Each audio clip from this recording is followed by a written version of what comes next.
저희가 함께 나누는 마태복음 13장은 하나님 나라 비유장 이렇게 이야기합니다. 우리가 성경의 천국, 하나님의 통치를 강조할 때는 하나님 나라, 하늘나라 이렇게 이야기하는 비유가 마태복음 13장에 7개가 쪼르르 나옵니다. 여러분, 왜 예수님은 이렇게 여러 번 하늘나라 비유를 여러 차례 말씀하셨을까요? 하늘나라는 뭐뭇과 같다 하면서 비유로 왜 예수님은 여러 차례 제자들과 무리들에게 말씀을 하셨다고 생각하신가요? 첫째 이유는 하늘나라가, 하나님 나라가, 천국이 예수님께 매우 중요하기 때문입니다. 예수님은 이 하늘나라를 위해서, 하나님 나라를 위해서 이 땅에 오셨습니다. 때가 찼습니다. 회개하십시오.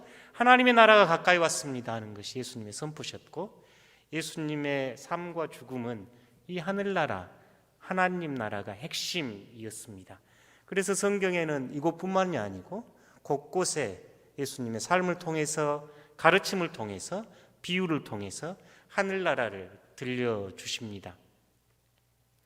둘째 이유는 오늘 우리들처럼 천국 또는 하늘나라, 하나님 나라를 그 당시 제자들이나 그곳에 모였던 이들이 잘못 이해하였기 때문입니다.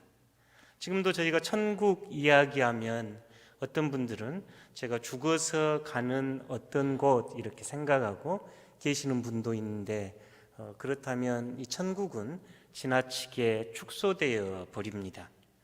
예수님께서 펼쳐 보이시는 하나님 나라는 아주 광대하고 성장하며 변화하는 하늘나라이기 때문입니다. 제자들이, 무리들이 예수님이 말씀하셔도 잘 알아듣지 못하자 예수님께서는 여러 차례 하나님 나라를 비유로 들려주시고, 깨달았느냐, 깨달아라, 눈을 뜨고 귀를 열고 마음으로 이 말씀을 받아들여라고 초대했지요. 그래서 우리는 계속 하나님 나라 비유를 듣습니다. 씨를 뿌리는데 여러 가지 밭에, 또 지난주에는 알곡과 가라지 비유를 통해서 우리 안에 여전히 하나님의 나라가 임했지만 가라지도 함께 있는 삶임을 고백하게 됩니다. 오늘은 겨자씨와 누룩 비유입니다. 이 비유를 잘 이해하기 위해 서삼독이라는 신영복 선생님이 제안하셨던 독서법을 소개해보고 싶습니다.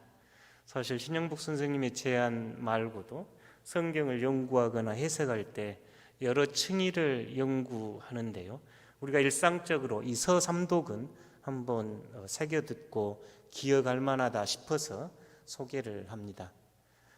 고대 경전을 읽고 학생들에게 가르쳤던 이 신영복 선생은 책을 읽을 때는, 경전을 읽을 때는 세 차례, 세 가지 자리에서 읽어야 합니다. 첫 번째 자리는 텍스트에 쓰여진 그대로 읽을 수 있어야 합니다. 본문에 기록된 대로 잘 보고 읽을 수 있어야 합니다. 첫 번째 독서라면, 두 번째 독서는 저자의 자리에서 읽어보십시오. 저자가 서 있는 자리에서 그 책을 읽으면 여러분을 더 깊은 생각과 묵상으로 초대할 겁니다. 세 번째 서삼독은 오늘 나의 자리에서 읽는 겁니다. 우리 같으면 공동체 예배의 자리에서 이 말씀을 읽으라고 초대합니다. 이 서삼독은 성경을 읽을 때, 또 고대 경전을 읽을 때 매우 중요한 가르침인데요, 실제로 우리가 일상 삶 안에서 카톡이나 문자를 읽을 때도 이 서삼독을 생각해 보면 보다 원활한 소통과 대화를 할 수 있습니다. 친구들이 보낸 짧은 문자라도 이렇게 읽을 때 그 문자를 정확히 읽을 필요가 있지요. 또 둘째로 보낸 친구가 어떤 사정으로, 어떤 마음으로 이 문자를 보냈겠다, 저희가 이해하면 문자를 이해하는 데 훨씬 도움이 됩니다. 뿐만 아니라 이제 문자를 받고 있는 내 입장에서 이 글을 읽고 해석하는 것 필요하지요. 사실 우리는 모두 이 과정을 겪습니다. 그 학교에서 학생들에게 시험 문제를 내고 이렇게 답안지를 받고 하면 어떤 학생들은 내용이 매우 훌륭합니다. 아주 잘 쓴 글이 있는데 선생님이 요구하지 않는 답안을 제출하는 이들이 가끔 있습니다. 질문을 예를 들어 오늘 같으면 하나님 나라 겨자씨와 누룩 비유에 대해서 이렇게 쓰세요 이렇게 질문을 내면 그 학생은 아주 잘 썼는데 쭉 읽어보면 알곡과 가라지 비유를 쓰고 있는 격입니다. 그러면 이 교사는 좋은 점수를 줄 수가 없지요. 그래서 제가 제 아이들에게도 시험 볼 때면 공부를 잘해라 이런 이야기는 하지 않는데 꼭 시험 문제는 잘 읽어라. 시험 문제만 잘 읽어도 10점은 더 받는다. 이렇게 이야기하곤 합니다. 사실 글만 그런 건 아닙니다. 저희 여러분 앞에 보이는 아름다운 꽃꽂이도 그렇습니다. 꽃꽂이는 마치 기록된 텍스트처럼 우리 앞에 이렇게 있지요. 여러분 보시기 참 아름답지요. 또 앞에는 지금 백합 향기가 납니다. 얼마나 아름답습니까? 사실은 근데 이 꽃꽂이가 이곳에 오기까지 우리 권사님 일주일 내 묵상하고 재료를 준비하고 또 꽃을 이렇게 배치합니다. 똑같은 꽃을 저에게 줘도 이렇게 못하지요. 권사님의 아름다운 정성과 손길이 담겨 있지요. 두 번째, 권사님 마음에서 꽃꽂이를 보면 훨씬 꽃꽂이는 여러분에게 많은 이야기를 할 겁니다. 셋째, 이 꽃꽂이는 지금 우리 예배를 위해서 위치해 있습니다. 이 꽃꽂이가 결혼식장에 있거나 아니면 로비에 있거나 아니면 길가에 있으면 다른 의미로 읽혀질 겁니다. 이 예배 안에서 하나님께 예배드리는 자리에 위치해 있기에 이 꽃꽂이는 하나님께 영광을 올려드리는 소중한 꽃꽂이가 되지요.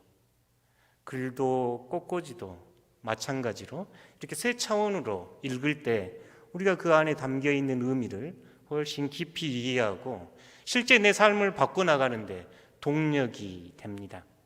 오늘 복음을 그렇게 세 가지 차원에서 한번 읽어보겠습니다. 첫 번째 본문에 쓰여 있는 그대로 다시 한번 천천히 읽어보겠습니다. 마태복음 13장 31절에서 33절입니다. 또 비유를 들어 이르시되 천국은 마치 사람이 자기 밭에 갖다 심은 겨자씨 한 알 같으니 이는 모든 씨보다 작은 것이로되 자란 후에는 풀보다 커서 나무가 되매 공중의 새들이 와서 그 가지에 깃들이느니라. 또 비유로 말씀하시되 천국은 마치 여자가 가루 서말 속에 갖다 넣어 전부 부풀게 한 누룩과 같으니라. 아멘. 이 말씀이 쓰여 있는 그 자리로 여러분 가만히 한번 가보십시오. 3, 4월 아름다운 갈릴리 해변가에 예수님께서는 배를 강단 삼으셔서 앉으셨고 제자들과 무리들이 그 강가에 지금 서 있습니다. 그들에게 예수님은 하늘나라 비유를 들려주시기 시작하십니다. 그곳에 모인 사람들은 이 말씀을 듣고 있습니다. 하늘나라는, 천국은, 여러분이 그렇게 기다리고 소망하는 하늘나라는 먼 것과 같습니다. 이렇게 말하는 게 비유인데 오늘 저희들이 들은 이야기는 하늘나라는 겨자씨 한 알과 같습니다. 하늘나라는 누룩과 같습니다. 이렇게 이야기합니다. 그 자리에 있는 사람들은 이 말씀을 들으면 어떻겠다 싶으신가요? 말씀을 조금 더 이해해 보기 위해서 좀 덧붙여 보겠습니다. 지금 예수님을 이렇게 바라보고 있는 무리들, 제자들은 예수님께서 하늘나라는 이와 같습니다 할 때 굉장히 가슴이 뛰고 설레었을 겁니다. 그들은 하나님 나라, 하늘나라를 그렇게 기다려왔고 예수님께서 하늘나라가 이와 같다고 가르쳐 주시니 얼마나 설레임으로 그 말씀을 받고 있었겠습니까? 그런데 그들은 매우 놀랐을 겁니다. 하늘나라가 겨자씨 같습니다. 겨자씨는 요새 저희 주위 보면 유채꽃 노랗게 많이 피어 있지요. 그 유채꽃하고 비슷하고 또 갓꽃하고 비슷합니다. 이 이스라엘 지역, 특별히 갈릴리 지역에는 이 겨자씨가 2, 3월이면 흐드러지게 많이 피었다고 합니다. 사방 천지에서 많이 볼 수 있는 비유입니다. 있는 꽃입니다. 요새 우리로 치면 하늘나라는 민들레와 같다, 이 정도나 될 겁니다. 사방이 지천으로 피어 있는 겨자씨와 같습니다. 겨자씨는 가장 작습니다. 그런데 이 겨자씨가 밭에 심겨져 성장을 하면 큰 나무가 되고 많은 새들이 날아와 깃듭니다. 이렇게 이야기를 합니다. 이 이스라엘 사람들, 듣고 있었던 사람들은 하늘나라 비유로 쓸 수 있는 나무가 늘 머릿속에 있었습니다. 에스겔 17장이나 다니엘에 보면 이 하늘나라 비유는 아주 우람하고 큰 백향목 나무, 백향목의 새가 깃든다, 이게 에스겔서 17장에 쓰여 있는 말씀이거든요. 그런데 말씀을 듣는 이들에게 겨자씨 같아요, 오메 조그만 겨자씨, 말도 안 되게 생각되는 비유, 제자들에게 이렇게 들려주는 겁니다. 두 번째, 하늘나라는 누룩 같습니다. 이것은 겨자씨보다 훨씬 더 그 마음에 충격을 줄 수 있는 소재입니다. 이스라엘인들에게 누룩은 매우 부정적이었거든요. 특별히 종교적으로는 더 그랬습니다. 비록 빵을 만들 때 누룩을 넣어서 일상적으로 쓰는 재료였지만 종교 예식에서는 금해졌던 것이 누룩이었습니다. 유월절에 그들은 누룩 없는 무교병, 누룩이 없어서 무교병인데요, 누룩이 없는 빵을 먹어야 했고, 또 하나님께 제사를 지낼 때 이 누룩이 들어가는 곡식을 올려서는 절대 안 됐습니다. 뿐만 아니라 예수님께서도 그 시대를 살아가면서 헤롯 일당이나 바리새인이나 서기관들을 누룩에 비유하면서 그들의 누룩을 조심하라, 이렇게 가르쳤거든요. 사도 바울이 복음을 전할 때 고린도 교회에 있을 때도 여러분 공동체 안에 묵은 누룩이 없도록 조심하십시오, 제거하십시오, 이렇게 이야기한 것이 누룩이었거든요. 그런데 하늘나라가 누룩과 같다 하니 듣고 있는 사람들은 얼마나 놀랬겠습니까? 하늘나라가 소금과 같다 이러면 조금 전달이 잘 됐을 거예요. 소금은 정결례에도 썼고 또 예전에도 사용했거든요. 근데 사회적으로, 종교적으로 부정적인 의미를 가지고 있었던 누룩과 같습니다, 이 이야기는 그들에게 굉장히 생각을 한번 더 하게 하고 이게 뭔가 하고 초대했을 겁니다. 예수님이 서 계신 그 갈릴리 호숫가에 말씀을 듣고 있는 이들은 겨자씨와 누룩 이야기를 할 때 놀람뿐만이 아니라 저는 가슴이 벅차고 환희로 가득했을 거라고 상상을 합니다. 왜 그런 거 아니? 지금 예수님께서 하시는 이 이야기는 이곳에 모인 여러분은 겨자씨와 같이 조그만 사람들입니다. 이 사회에 나가서 큰 소리 칠 수 없고 저 예루살렘의 백향목 같은 높은 고관에 지위를 갖지도 못했고 이 사회에서 천대받고 가난한 이들, 소외된 이들이 여러분들입니다. 여러분은 겨자씨 같습니다. 새들이 날아와서 먹어버리고 바람에 흩날리는 작은 씨앗입니다. 그런데 그 씨앗이 밭에 심기어져 자라면 많은 새들이 깃들 겁니다. 백향목보다 더 아름다운 하나님 나라가 될 겁니다 하고 이야기하는데 얼마나 가슴 뛰겠습니까? 이곳에 계신 여러분은 작은 사람, 겨자씨 같은 사람이지만 하늘나라가 여러분 안에서 시작이 됐고 여러분 성장하셔서 큰 나무가 되어 새들이 깃들 겁니다. 하나님 나라의 실제를 선포하는 말씀이니 얼마나 가슴이 뛰었겠습니까? 누룩도 마찬가지입니다. 이 누룩 비유도 꽤 흥미롭지요. 가루 섬 아래 넣는 누룩입니다. 누룩이 밀가루 1kg에 약 33g 정도 들어간다고 제가 찾아보니까 그 정도 넣었대요. 가루 서말이면 저희 학생들은 한 말, 두 말 이거 잘 모르실지요. 그 옛날 어른들이 쓰는 요 부피를 측량하는 대가 있었습니다. 한 대, 두 대 이런 사각형 대를 또 큰 말에 부어서 부피나 무게를 측량했던 것이 이 말인데요. 한 말, 두 말, 세 말의 요새로 환산해 보면 밀가루 약 45kg 남짓됩니다. 굉장히 많은 밀가루예요. 약 150인이 드실 수 있는 빵이랍니다.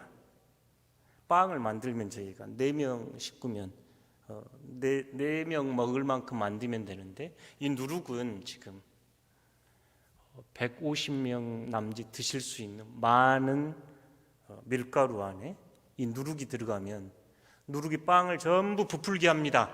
하나님 나라가 이렇습니다. 라고 이야기하는 거죠. 사회에서 지금 헤로데 일당과 바리새인 서기관들이 예수님을 부정한 자라고 누룩과 같은 자라고 제거해야 한다고 모의를 마태복음 12장에서 하거든요. 그런데 이 예수님과 함께 시작된 이 하나님의 나라는 조용하지만 강력하게 성장하고 지금 확장돼가고 있습니다. 조용한 혁명가의 비유가 이 누룩 같은 비유이지요. 그러니 초대교회에 지금 그 예수님과 함께 있던 이들이 다른 이들이 여러분을 겨자씨 취급하고 여러분을 누룩 같다고 할지라도 하늘나라는 여러분 안에서 성장하고 이 사회를 변화시킵니다. 그 이야기를 들은 그 예수님 곁에 있는 이들의 마음은 매우 뛰었을 겁니다. 이제 두 번째, 마태 공동체 자리에서 이 복음을 한번 묵상해 보겠습니다. 저희가 마태 공동체 이렇게 이야기하는 것은 저희가 마태복음, 마가복음, 누가복음 이런 이야기는 예수님의 삶과 죽음, 예수님의 가르침을 전해준 이들의 이름을 따서 마태, 마가, 누가, 요한 이렇게 붙입니다. 그래서 마태가 전해준 복음, 이게 우리가 마태복음 이러는데요. 대개 마태복음은 70년, 80년경 쓰여 있다고 연구를 하는데 여러분 70년, 80년 때 그 자리에서 이 복음을 읽으시면 어쩌셨을까요?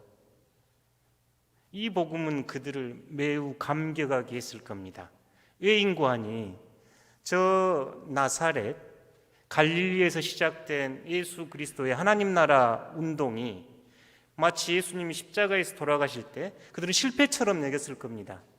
제자들은 떠나고 사람들은 실망했겠지요. 마치 작은 겨자씨처럼 누룩처럼 보이지 않았겠지요. 그런데 지금 한 세대가 지나고 바울과 사도들의 놀라운 헌신과 복음 전도는 가난하고 소수의 작고 연약한 이 초대교회가 예루살렘을 넘어서 안디옥으로 저쪽 소아시아로 유럽으로 아프리카로 확장되고 있는 걸 그들은 맛보고 있었습니다. 작은 공동체였지만 그들이 가진 걸 내놓아 서로 네 것 내 것 없는 유무상통의 복음의 공동체를 그들은 맛보고 있었거든요. 그들은 이미 겨자씨가 성장해서 새들이 깃들고 누룩이 커져서 빵을 나누는 초대 공동체를 맛보고 있었습니다. 그러니 이 누룩과 겨자씨 비유가 말씀을 듣고 있었던 이 마태 공동체에게는 얼마나 큰 확신과 힘이 됐겠는가요? 사실 기독교 전파가 된 이 역사를 조금만 돌아보아도 그 나사렛 갈릴리 예수의 이야기가 오늘 우리의 이야기가 된 것은 이 겨자씨와 누룩의 비유와 비슷합니다. 하나님의 나라는 그렇게 확장되고 복음은 그렇게 저 팔레스타인에서 오늘 이곳 순천까지 이르렀습니다. 저희가 기독교 전파 영상을 잠깐 보고 이어가겠습니다.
십자가에서 실패처럼 보여졌던 예수 그리스도의 하나님 나라는 부활과 성령 강림 사건 이후 유럽으로, 아프리카로, 아메리카로, 이곳 아시아까지 확장되는 것이 그리스도교 복음의 역사입니다.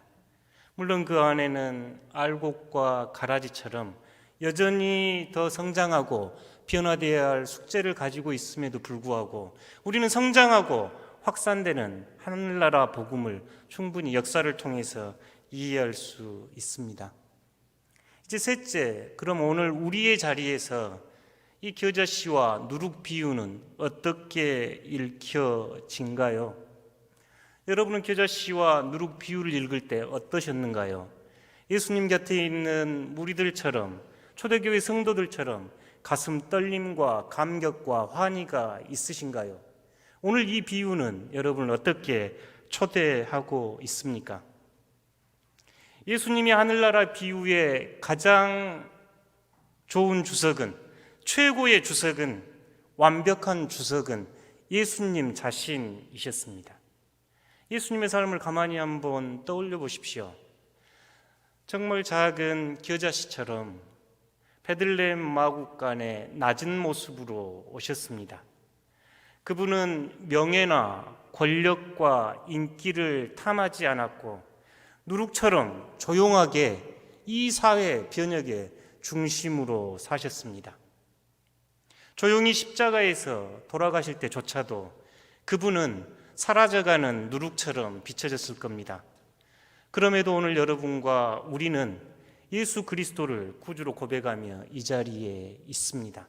여전히 우리 안에서, 우리 사회에서, 이 세계에서 하나님의 나라는 확장되어 가고 있지요.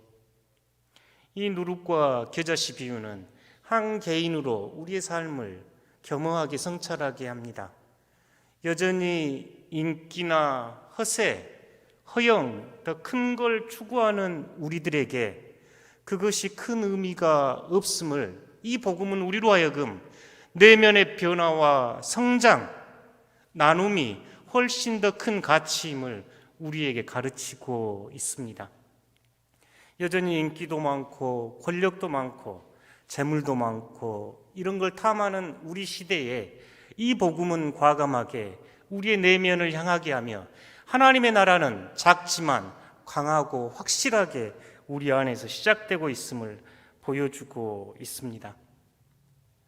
겨자씨와 누룩 비유는 매우 실제적입니다. 텃밭에 뿌려진 겨자씨가 자라나는 것을 보는 것처럼 누룩이 빵을 부풀어 오르게 하는 것처럼 실제 우리 삶에 영향을 미칩니다. 하나님의 말씀과 이 예배와 기도와 복음은 철저히 갑옷처럼 감싸고 있는 우리의 가슴에 틈을 냅니다. 작은 씨앗이 아스팔트를 쪼개고 나와서 꽃을 피우듯이 스스로 돌이키지 못하는 저희들에게 이 복음의 씨앗들은 뿌려지고 우리 삶으로 변화로 이끌어가는 것이 하나님 나라 복음입니다. 우리의 방음막을 풀어헤치고 우리의 굳은 마음, 교만한 마음을 쪼개고 그곳에서 하나님 나라가 역동적으로 변화되게 하는 것이 이 복음의 의미입니다. 누가 알아주지 않아도, 인기가 없어도, 재물이 없어도, 큰 것 없어도 하나님 모시고 사는 하늘나라가 이곳에서 시작됐음을 우리가 이 복음을 통해서 확신할 수 있습니다. 여러분, 이 겨자씨와 누룩 비유 어떻게 들으셨는가요? 이제 여러분을 삶의 결단으로 초대하고 싶습니다. 하늘나라는 작은 겨자씨 같습니다. 이 겨자씨가 밭에 심겨졌습니다. 심겨져 자란 겨자씨는 큰 나무가 돼서 많은 새들이 와서 깃듭니다. 그냥 지나가는 새가 잠시 머무는 것이 아니라 둥지를 틀고 머무는 곳이 이 하늘나라입니다. 코로나19로 힘들고 어려운 이들이 다 내게로 오라는 주님의 음성을 듣고 주님의 복음 안에 날개 밑에 집을 치고 쉼을 얻는 것과 같습니다. 누룩은 어쩐가요? 작은 누룩이 큰 빵을 만들어 무생명들의 생명을 살리는 떡이 됩니다. 빵으로 나누어지지요. 배고프고 연약한 이들이 이 빵을 먹고 새 힘 얻고 살아가게 됩니다. 사랑하는 성도 여러분의 마음속에 이 겨자씨가 뿌려지고 우리 공동체에 누룩이 부풀어 오르는 하나님 나라를 맛보고 싶습니다. 제가 이 복음을 묵상하며 준비하는 과정에 경험한 한 가지 일을 여러분에게 나누고 말씀을 마무리하겠습니다. 저희 개신교 선교의 시대를 이끌었던 세 가지 중요한 선교 기구가 있었습니다. 윌리엄 캐리 아마 들어보셨을 텐데요. 런던 선교회, 그러니까 영국과 런던에 베이스를 두었던 런던 선교회, 그리고 스위스 바젤에 본부를 두었던 바젤 미션, 그리고 독일 동부 쪽에 본부를 두었던 EMS, 저희가 3대 선교 기구라고 이야기하는데요. 저희 교단이 회원 교단으로 참여하고 있는 세계 3대 선교 기구입니다. 런던 선교회는 너무 유럽 중심적인 이름 때문이라고 하는 반성과 함께 세계 선교가 이제 전 세계 모든 나라들이 참여해야 한다는 의미에서 CWM, 크리스천 월드 미션이라고 하는 이름으로 바꾸고 본부를 런던에서 싱가포르로 옮겼습니다. 바젤 미션은 본부는 그대로 바젤에 두고 이름을 미션 21으로 바꿔서 각 대륙들이 참여할 수 있도록 이름을 바꾸고 활동을 하고 있습니다. 제가 이 미션 21 바젤 미션에 2015년부터 저희 교단을 대표해서 참여하면서 아시아적 대표로 맡고 있는데요. 최근에 인도네시아에서 한 청년이 편지를 썼습니다. 저에게 보내왔습니다. 청년 대표 하림이라는 친구인데요. 최근 2, 3주간 인도네시아는 코로나19가 급속도로 확산되고 있고 사회 자체가 방역 시스템이나 의료 시설이 우리의 몸 미쳐서 굉장히 높은 지금 사망률을 보이고 있습니다. 약 8,600여 명의 감염에 700여 명 이상이 사망을 하는 굉장히 높은 지금 사망률을 보이고 있는 나라고, 특별히 요사이는 라마단이라고 하는 무슬림 금식 집회 기간이거든요. 이때 많은 사람들이 모여서 더 긴장하고 확산을 지금 두려워하고 있는 이 상황에 칼리만탄이라고 하는 저 섬 북쪽에서 이 청년들이, 기독 청년들이 지금 자원봉사 활동을 시작하고 있습니다. 의료진들에게 필요한 의료 면역 장비, 그리고 봉사자들에게 필요한 봉사 물품을 나누면서 섬기고 있는데요. 코로나19로 전체적인 상황이 어렵고 펀드레이징이 쉽지 않자 저에게 연락을 해 온 겁니다. 이 청년 대표에게 거마비처럼 실제로 쓸 수 있도록 한 달에 100불 정도 지급을 합니다. 회의나 다른 활동들을 위해서 연락도 취해야 하고 해서 우리 같으면 간사비 같은 한 10만 원 정도 지급을 하는데, 자기 간사비, 자기에게 지급되는 그 금액을 이 코로나19 확산 방지를 위해서 사용할 수 있겠냐고 연락을 보냈습니다. 이 편지를 받고 제 마음에 인도네시아 북부의 작은 마을의 청년이 지금 코로나 확산 방지를 위해서 자신에게 지급되는 그 한 달에 10만 원, 이걸 코로나 확산 방지를 위해서 쓰고 싶다고 연락을 취했는데 제 마음에 그렇게 둘 일 아니다 싶었습니다. 어떻게 하면 좋을까 싶어서 저희 총회에 이 일을 보고하고 그쪽을 지원해 주면 좋겠다고 편지를 썼습니다. 총회는 코로나19 확산 방지가 급한 일이어서 지난주 금요일 이곳에서 청년 활동들의 사역을 지원하겠다고 3,000불 지원 결정을 내렸습니다. 그 청년의 10만 원은 어쩌면 겨자씨처럼 작아 보였을지는 몰라도 저와 한국 교회는 이 일이 소중하다고 여겼기에 지원을 하기로 하고, 이 지원은 액수를 떠나서 그들에게 하나님 나라를 미리 맛보는 소중한 경험이 될 것이라고 확신합니다. 최근에 경기도의 한 교회는 월세를 못 내는 임대 교회들을 위해서 교회에서 모금을 했는데 32억 정도 모금을 했다는 기사를 보았습니다. 한 만여 명의 성도들이 참여해서 32억 정도 모금을 해서 가난한 이웃 교회들과 나누겠다는 기사를 읽었습니다.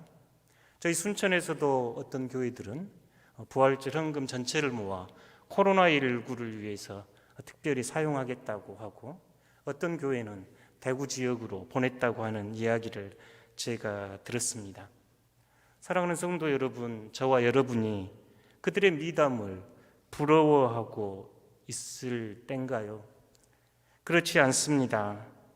겨자씨와 누룩의 하늘나라 비밀을 공유하는 공동체라면 우리가 약하고 우리가 미약할지라도 희망을 잃고 날아갈 곳 찾지 못하는 새들에게 쉼터가 되어주는 큰 나무처럼, 또 부풀어 오른 빵을 이웃에게 나누어 이웃의 생명을 살리는 공동체가 되어야 합니다. 교회는 교회를 위해 존재하는 것이 아니고 교회는 타자를 위하여 존재합니다. 우리의 상황이 어렵고 우리의 재정도 감소했지만 이럴 때일수록 우리 공동체는 이웃을 돌보며 섬겨야 합니다. 선교지와 인도네시아를 위하여 방역용품을 기부해 주시면 고맙겠습니다. 또한 마음의 결단을 하시고 조금씩 더 아끼고 전략해서 다른 이들을 위하여 코로나 특별헌금을 하여 주십시오. 월세를 못 내는 작은 교회들, 또 가난한 이들, 특별히 한국교회 재정이 어려워지면 선교지는 매우 어렵습니다. 선교사님들도 돌봐야 할 겁니다. 그러니 여러분 아끼고 전략하셔서 누룩과 겨자씨의 비유가 우리 공동체에서 경험될 수 있도록 참여해 주십시오. 가능하면 예배 끝나고 바로 집으로 가지 마시고 구역 식구들과 또 가까운 이들과 함께 이 근처 식당을 방문해서 식사해 주십시오. 지난주 어느 식당에 갔더니 점심시간 내 저희만 그 식당에 앉아 있었습니다. 몸도 마음도 어려운 이웃들이 있거든 그들을 위해 기도하고 사랑의 나눔을 실천해 주십시오. 무엇이 되었건 마음을 열고 실천하는 한 주간이 되어주시면 고맙겠습니다. 사랑하는 덕신교회 성도 여러분, 작은 겨자씨 한 알, 또 누룩의 복음을 오늘 듣습니다. 작은 양의 누룩이 우리 공동체에 심기어졌습니다.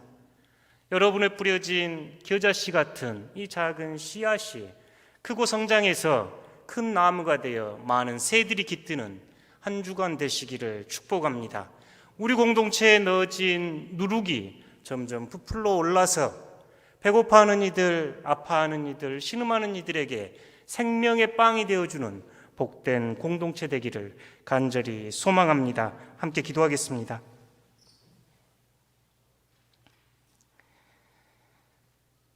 하늘나라 비유를 듣습니다. 작은 겨자씨와 같고 누룩 같은 저희들을 사용하셔서 하늘나라 증인으로 삼아 주시옵소서. 예수님 거룩하신 이름으로 기도드립니다. 아멘.